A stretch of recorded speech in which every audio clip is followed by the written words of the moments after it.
Wuthering Heights by Emily Brontë. Please like, subscribe, and return to my audiobook corner for more classic romances and literary treasures. Thank you for listening.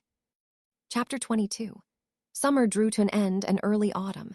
It was past Michaelmas, but the harvest was late that year, and a few of our fields were still uncleared.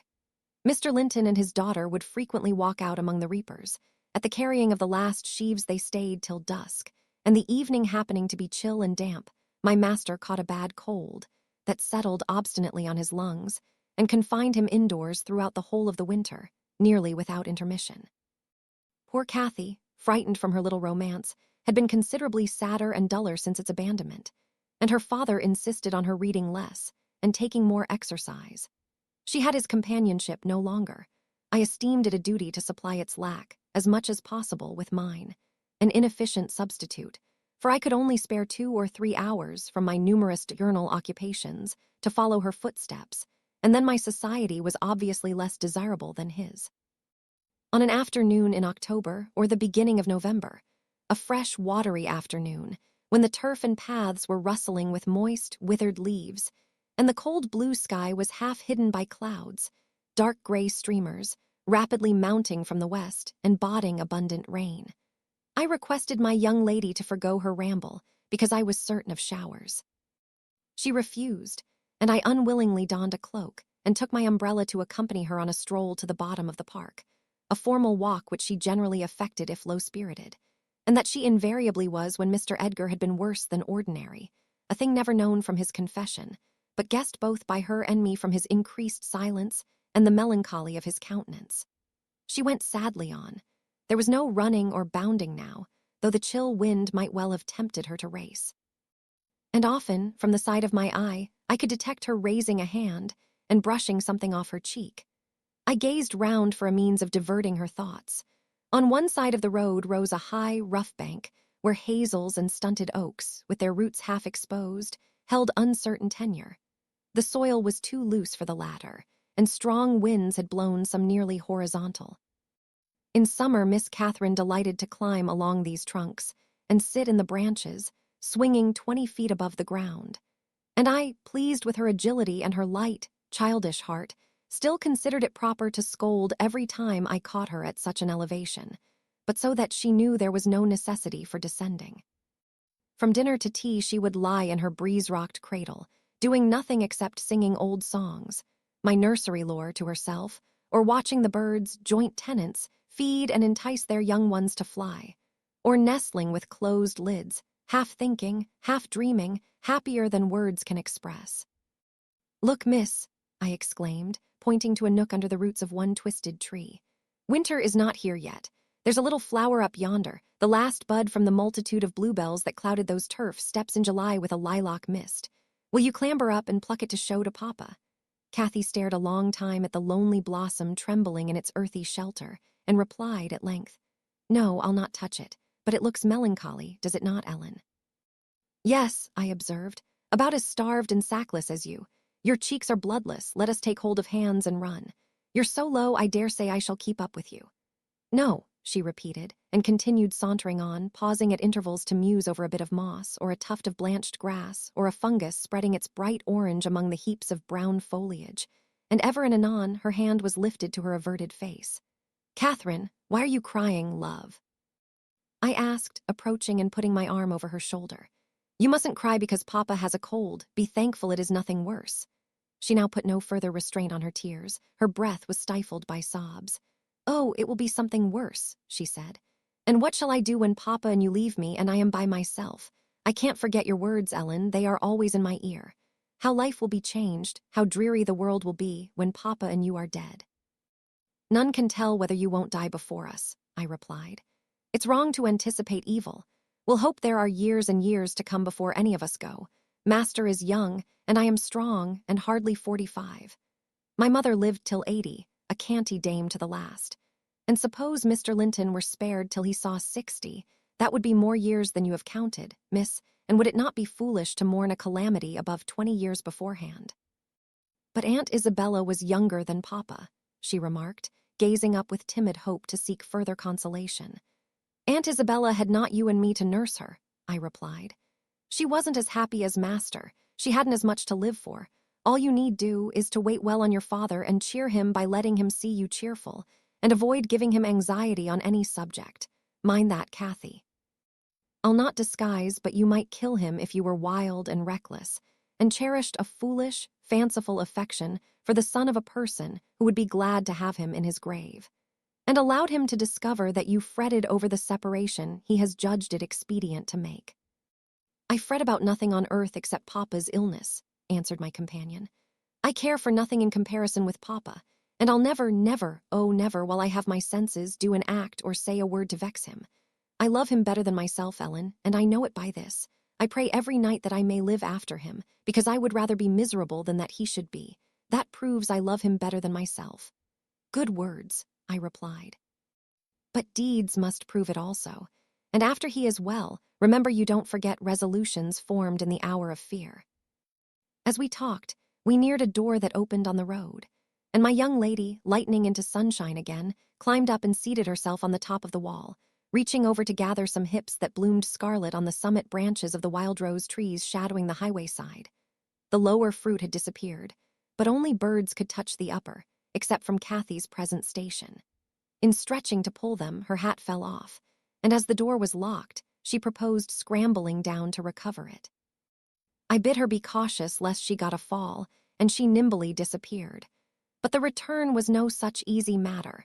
The stones were smooth and neatly cemented, and the rose bushes and blackberry stragglers could yield no assistance in reascending. I, like a fool, didn't recollect that, till I heard her laughing and exclaiming, "Ellen, you'll have to fetch the key, or else I must run round to the porter's lodge. I can't scale the ramparts on this side." "Stay where you are," I answered. "I have my bundle of keys in my pocket. Perhaps I may manage to open it. If not, I'll go." Catherine amused herself with dancing to and fro before the door, while I tried all the large keys in succession. I had applied the last and found that none would do, so repeating my desire that she would remain there, I was about to hurry home as fast as I could when an approaching sound arrested me. It was the trot of a horse. Cathy's dance stopped also. "Who is that?" I whispered. "Ellen, I wish you could open the door," whispered back my companion anxiously. "Ho, Miss Linton," cried a deep voice, the rider. "I'm glad to meet you. Don't be in haste to enter, for I have an explanation to ask and obtain." "I shan't speak to you, Mr. Heathcliff," answered Catherine. "Papa says you are a wicked man, and you hate both him and me, and Ellen says the same." "That is nothing to the purpose," said Heathcliff. "He it was. I don't hate my son, I suppose, and it is concerning him that I demand your attention. Yes, you have cause to blush. 2 or 3 months since, were you not in the habit of writing to Linton? Making love and play, eh? You deserved, both of you, flogging for that. You especially, the elder, and less sensitive, as it turns out. I've got your letters, and if you give me any pertness, I'll send them to your father. I presume you grew weary of the amusement and dropped it, didn't you? Well, you dropped Linton with it into a slough of despond. He was in earnest, in love, really. As true as I live, he's dying for you, breaking his heart at your fickleness, not figuratively, but actually. Though Hareton has made him a standing jest for 6 weeks, and I have used more serious measures, and attempted to frighten him out of his idiocy, he gets worse daily, and he'll be under the sod before summer unless you restore him. How can you lie so glaringly to the poor child?" I called from the inside. "Pray ride on. How can you deliberately get up such paltry falsehoods? Miss Cathy, I'll knock the lock off with a stone. You won't believe that vile nonsense.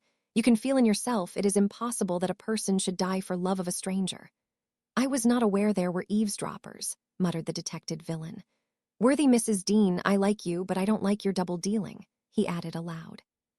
"How could you lie so glaringly as to affirm I hated the poor child, and invent bugbear stories to terrify her from my doorstones?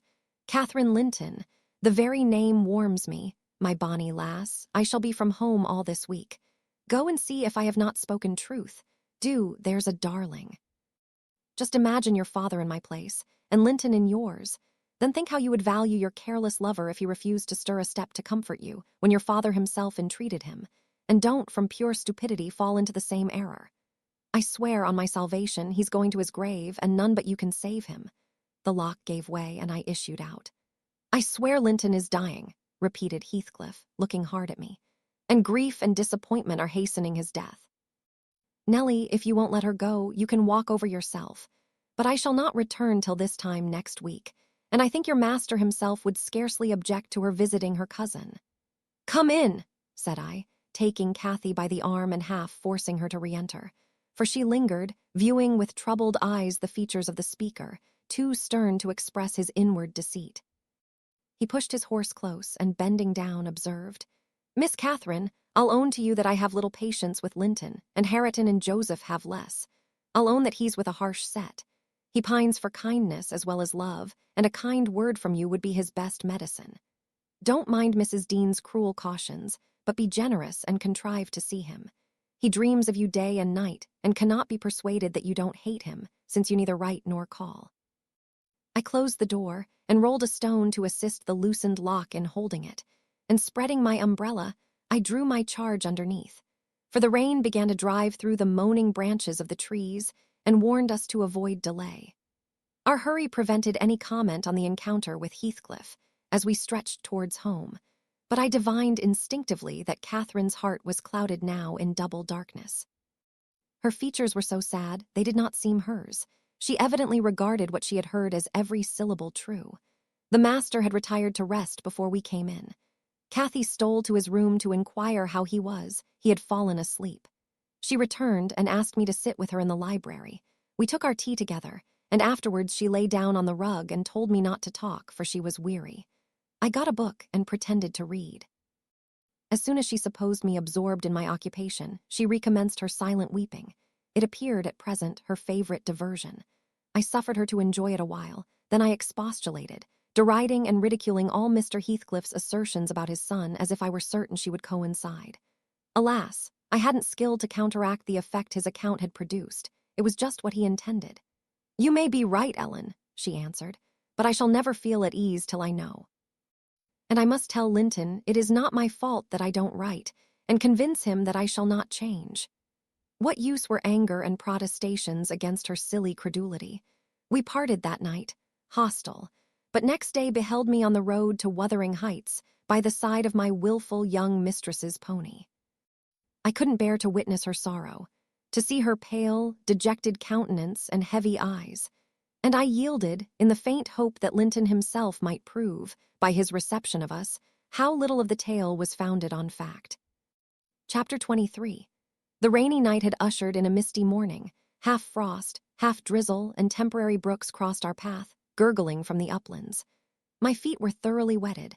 I was cross and low, exactly the humor suited for making the most of these disagreeable things. We entered the farmhouse by the kitchen way to ascertain whether Mr. Heathcliff were really absent, because I put slight faith in his own affirmation. Joseph seemed sitting in a sort of Elysium alone, beside a roaring fire, a quart of ale on the table near him, bristling with large pieces of toasted oat cake, and his black, short pipe in his mouth. Catherine ran to the hearth to warm herself. I asked if the master was in. My question remained so long unanswered that I thought the old man had grown deaf and repeated it louder. "Na, I," he snarled, or rather screamed through his nose. "Na, I. Yama goa back wir yakum fruff." "Joseph," cried a peevish voice simultaneously with me from the inner room. "How often am I to call you? There are only a few red ashes now. Joseph, come this moment." Vigorous puffs and a resolute stare into the grate declared he had no ear for this appeal. The housekeeper and Hareton were invisible, one gone on an errand and the other at his work, probably. We knew Linton's tones and entered. "Oh, I hope you'll die in a garret, starved to death," said the boy, mistaking our approach for that of his negligent attendant. He stopped on observing his error. His cousin flew to him. "Is that you, Miss Linton?" he said, raising his head from the arm of the great chair in which he reclined. "No, don't kiss me. It takes my breath. Dear me, Papa said you would call," continued he, after recovering a little from Catherine's embrace, while she stood by looking very contrite. "Will you shut the door, if you please? You left it open, and those detestable creatures won't bring coals to the fire. It's so cold." I stirred up the cinders and fetched a scuttleful myself. The invalid complained of being covered with ashes, but he had a tiresome cough and looked feverish and ill, so I did not rebuke his temper.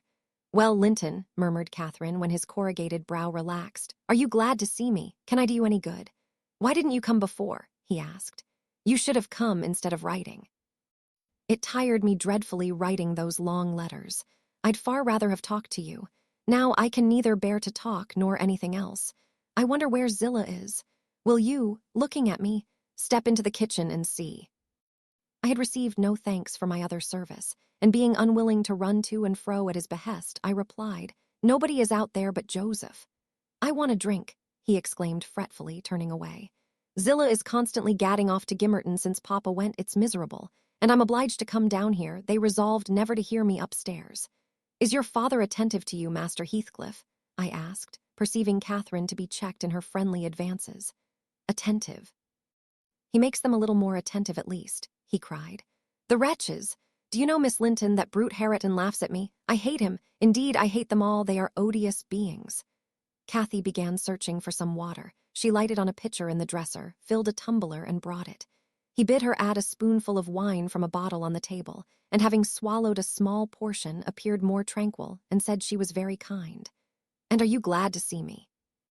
asked she, reiterating her former question and pleased to detect the faint dawn of a smile. "Yes, I am. It's something new to hear a voice like yours," he replied. "But I have been vexed because you wouldn't come. And Papa swore it was owing to me. He called me a pitiful, shuffling, worthless thing, and said you despised me, and if he had been in my place, he would be more the master of the Grange than your father by this time.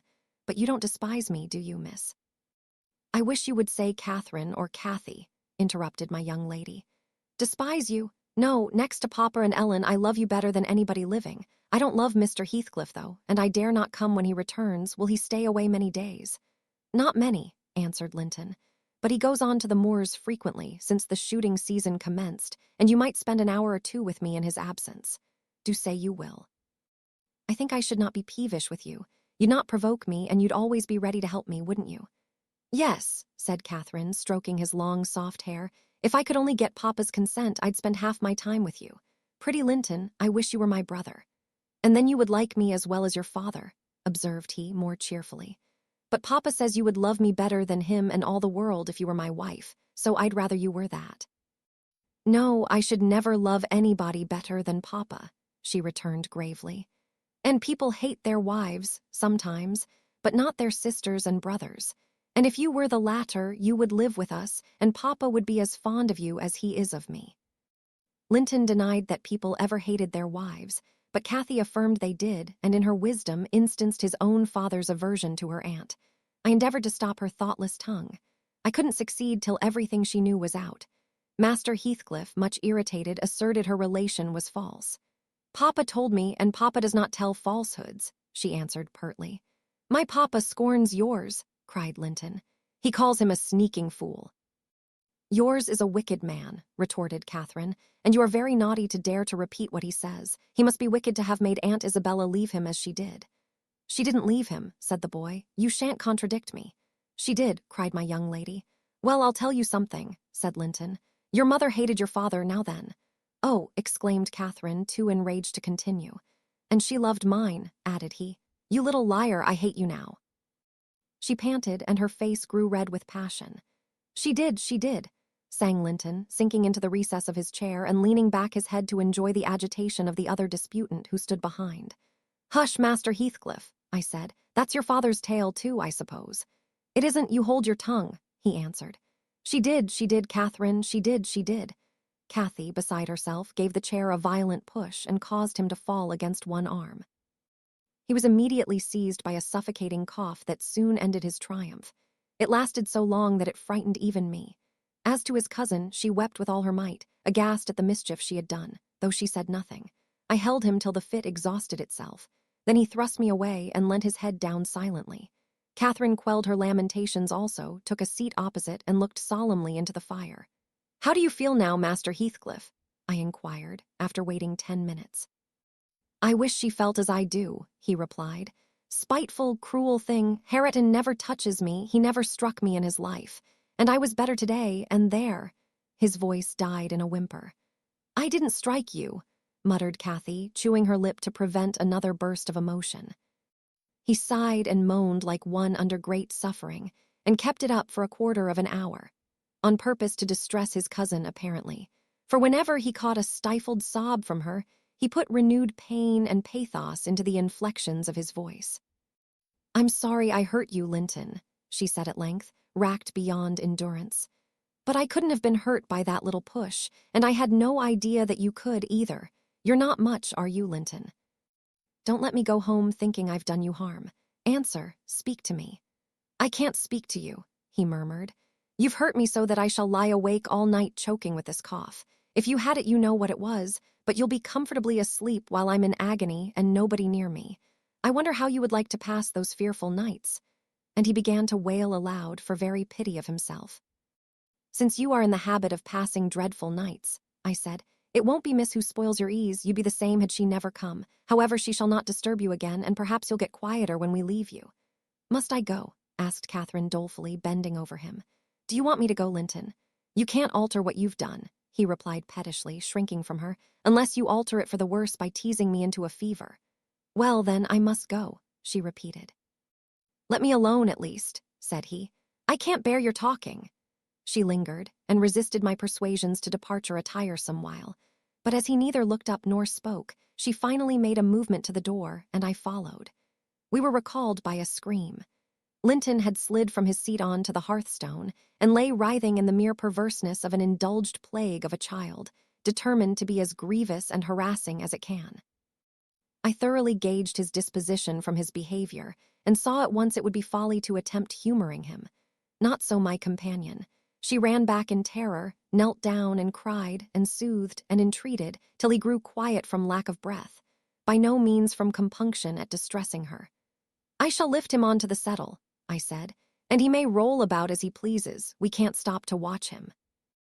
I hope you are satisfied, Miss Cathy, that you are not the person to benefit him, and that his condition of health is not occasioned by attachment to you. Now then, there he is. Come away. As soon as he knows there is nobody by to care for his nonsense, he'll be glad to lie still. She placed a cushion under his head and offered him some water. He rejected the latter and tossed uneasily on the former as if it were a stone or a block of wood. She tried to put it more comfortably. I can't do with that, he said. It's not high enough. Catherine brought another to lay above it. That's too high, murmured the provoking thing.